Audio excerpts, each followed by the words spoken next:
Hi guys, what's up? How are you? Welcome back to my channel. For today's video, I wanted to share with you guys something new, something different, something that I've never done on my channel, but I honestly had on my mind for over a year. I wrote this in my notes, like on my phone, over a year ago, and I just never made the video, so I figured maybe today would be the perfect day to do so. For today's video, we're going to be speaking about, how do I even wear this? I would say like sequel makeup products that were flops. So let me explain this. You know how sometimes there's a makeup brand that releases a specific item that's absolutely amazing and most of the people fall in love with it. So brands see that and they're aware of that. So from there, they go ahead and release a different product that's an expansion for that line. I find that a lot of times when brands do that, that expansion product, the product that they released after the initial major launch, doesn't do as well as the initial product. Not because it's like an additional item, but I feel like it's just not as good. Do you know what I mean? So for today's video, I hope it all made sense. Honestly, I was with my brother this morning. My English is not the best. I'm not gonna lie, I don't have perfect English. So I was with him and I'm like, Mosh, can you like help me like brainstorm this or like how to word this? Because I don't know how. So this is what he said. Sometimes when a company makes a good product, they want to expand the line. Right. Because the product already has recognition and well, brand recognition and followers and good reviews. Right. Basically people that like it, customers, loyal customers. So they want to take the name and put out something else so that... Exactly. So they want to expand it, make a new product that might not be at all similar to the first one, but it's part of the same family, so people think that it matters the same amount. Yeah. It's just as good. Yeah. I should really put this on. You should probably reword this. I know, it's very good though. So yeah, that was a conversation I had with my brother this morning. I just had a very hard time wording this. I know what I want to say, but it's like hard for me to explain what I want to say. So hopefully you guys understand. But basically, what I wrote here in my notes is that brands that missed the mark, brands that maybe kind of like killed it for themselves with that additional launch, or brands that got a bit ahead of themselves. So yeah, I thought this would be a lot of fun. I have like about 10 items to speak about. Let's go ahead and get started. First up, we have this from Tarte. This is the Shape Tape Concealer. I remember when this came out, every single person in the makeup world absolutely fell in love.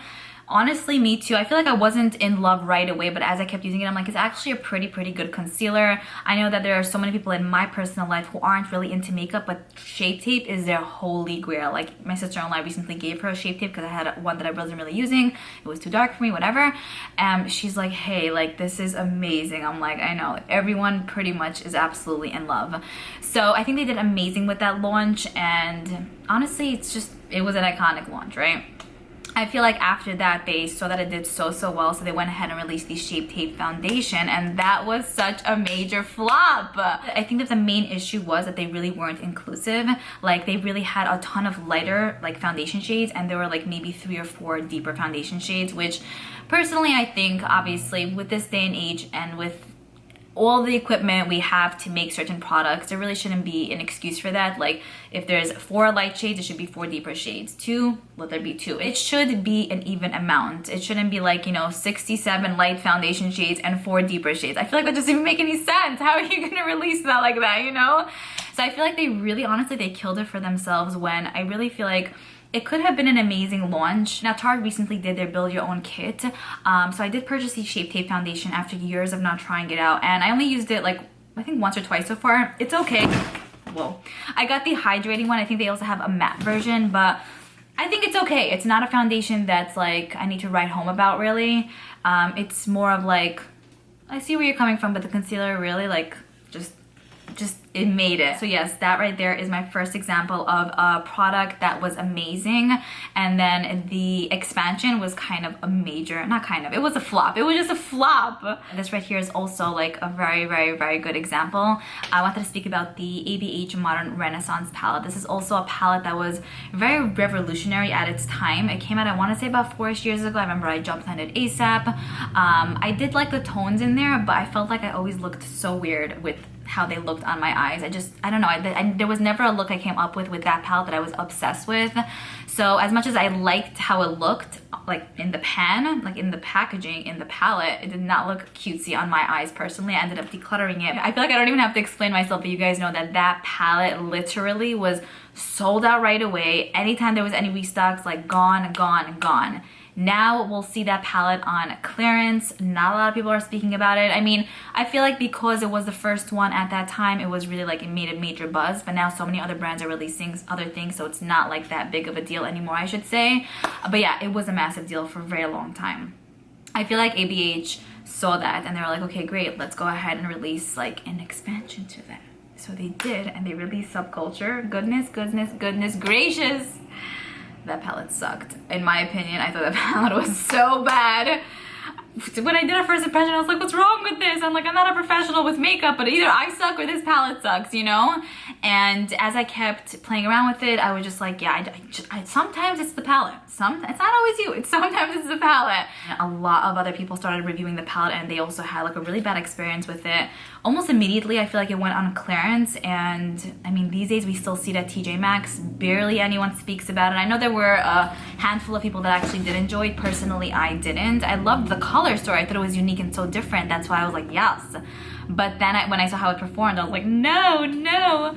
So yeah, I feel like that's such a good example where they had something so solid there that killed it in such a good way. But then when they released that, they killed that in such a bad way. Then I wanted to speak to you guys about the IT Cosmetics CC Cream. This is IT Cosmetics, I want to say, #1 selling product. This is amazing. I've gone through, I think, one of these. I gave one to my sister. She repurchased one for herself, which she never buys makeup, so that means something. My sister-in-law loves this. I got her hooked on it, and my sister-in-law's mom is even hooked on it. It's beautiful on the skin. It really is. Just very effortless and breathable. It gives a nice amount of coverage, and it just looks like skin, but it does everything you want a foundation to do. So yeah, this is IT Cosmetics, like I said, #1 selling product. A lot of people love it. Now, I think because they saw that going so well, they went ahead and released I mean, this is just my theory. It's not like it's necessarily true, but this is just what I think. They went ahead and released the IT Cosmetics foundation, which is actually one that I have, I believe.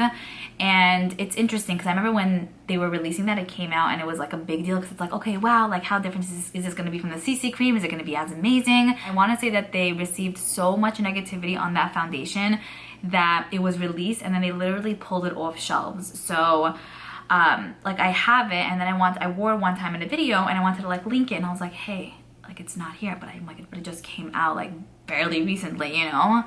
So for me, that led me to believe that it didn't do well, and personally I think that foundation sucks. I think this whole video is gonna be sucks, but yeah, that foundation there's no comparison between that and the CC cream. I don't know, I feel like I don't know how to like make makeup products, but sometimes I'm like, but you have the formula down, why can't you just kind of twerk like one little thing and make it into a foundation or something? Like, why does everything got to be switched? So for me also, if the brand wants to keep that name, you gotta have like, it needs to have a certain standard, you know? So yeah, that is my next example. Then I wanted to speak to you guys about these blushes here from Buxom. These are specifically called the Wanderlust Primer Infused Blushes. They're $22 each. They are amazing. I actually have one in the shade Ibiza. I picked it up for the name. They're gorgeous on.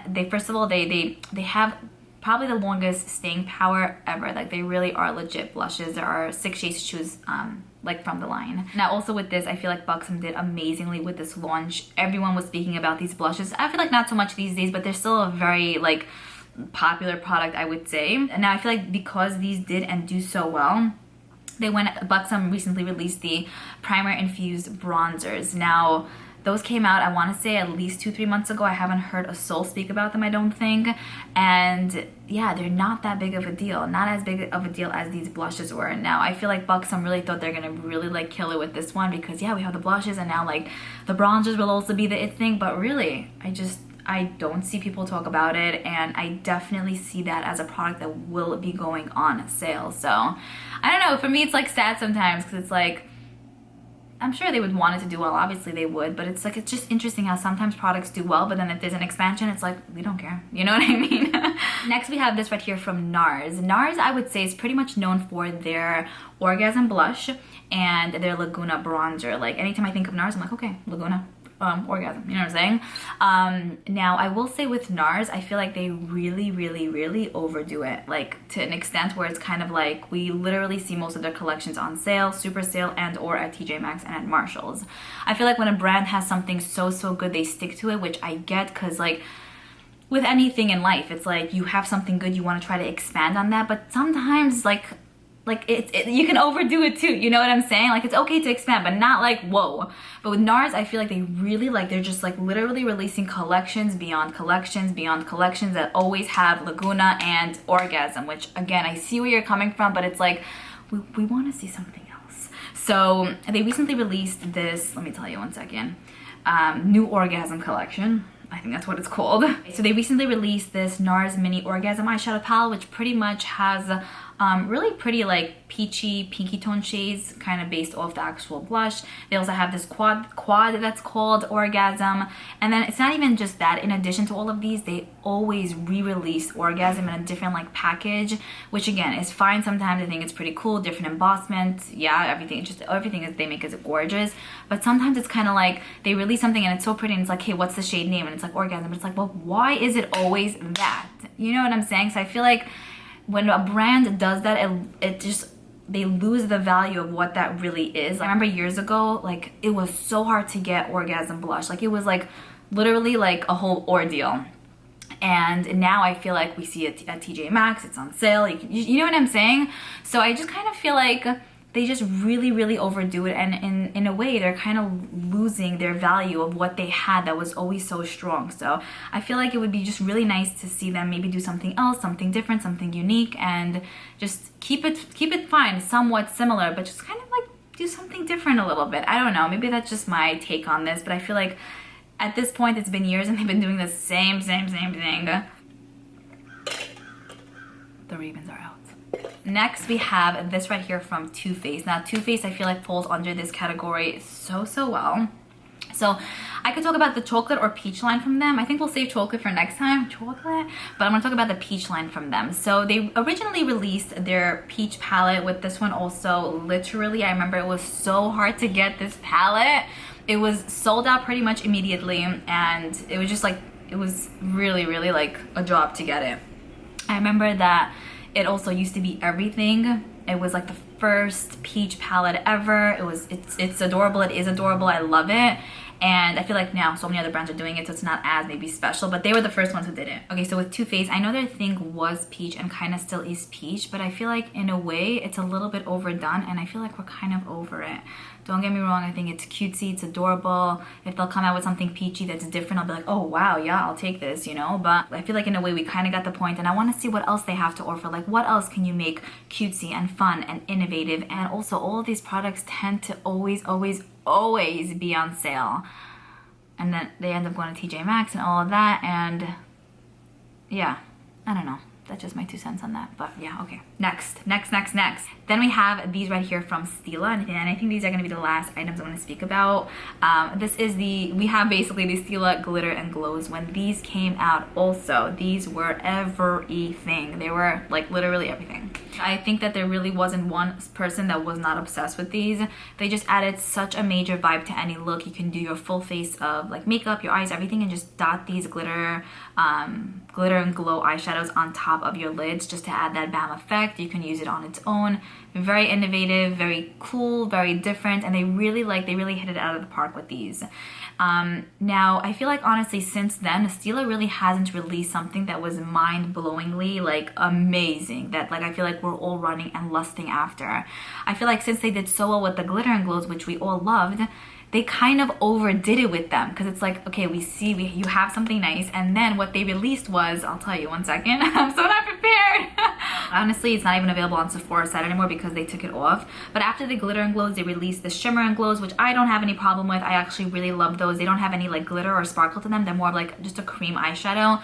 We find these at TJ Maxx a lot of the times, but I find them to be like a really nice go-to, easy, fast product, so that's fine. But after that, they released, I forgot what it's called. I definitely have one of them. Like, okay, yeah, here, one second. Okay, so this right here, thank God I have one, is the Shade Mist Stare. Is that what it's called? Yeah, the Shade Mist Stare like collection is the one they released after these shimmer and glows. And I don't know if you guys can even see, but it has like a duo vibe to it. And you know, I purchased this for the full price tag. Here's what it looks like. And I kind of liked it, but I also kind of felt so confused by it because firstly, from the packaging, it's so hard to see what color it is. And also depending on what you use it with, it'll look kind of different. But also they don't really have such a major punch on the eyes. Like they don't look like the glitter and glows. but not even that. They just didn't have like crazy amounts of pigmentation, and sometimes the color looked a little bit awkward. Like this is like green purple, and at least in my opinion, I'm just like the duochrome effects that a lot of them had were just kind of like, it just doesn't go well. I don't know. So that's why I'm thinking maybe these didn't do too well. Again, they're not even available anymore. I think we found the whole entire line at TJ Maxx at some point. I purchased this for $24, sadly, and I think I used it, I don't even know, very, very few times. But yeah, like they did it with the glitter and glows and the shimmer and glows, and this, which really went downhill for them. And even now, I see that they're releasing like these dual-ended like glitter and glow, shimmer and glow situation, which is like, I don't know, how many more shades can one release? And in addition to that, why are you doing the same thing? Would love for you to be a bit more innovative, a little bit more different, step out of the box, leave the glitter and glow life behind. It's hard to say goodbye, but it's not really goodbye, and just kind of like move forward and do something, I don't know, different. Maybe a new mascara. It's not like different because mascaras have been around for ages, but like maybe, I don't know, you know what I'm saying? So yeah, I feel like this video kind of got me into this feisty mode. I need a sip. I feel like it's just been on my mind for a very long time, and I felt like it would be a really great way to open up conversation with you guys. I would love, absolutely love to know what you guys have to say, whether it's about something that I spoke about, or if you have anything you want to add to the list. I would love to know about like what you guys have to say. Keep me posted, and yeah, I'm looking forward to your comments. I'll speak to you guys in my next video. Bye.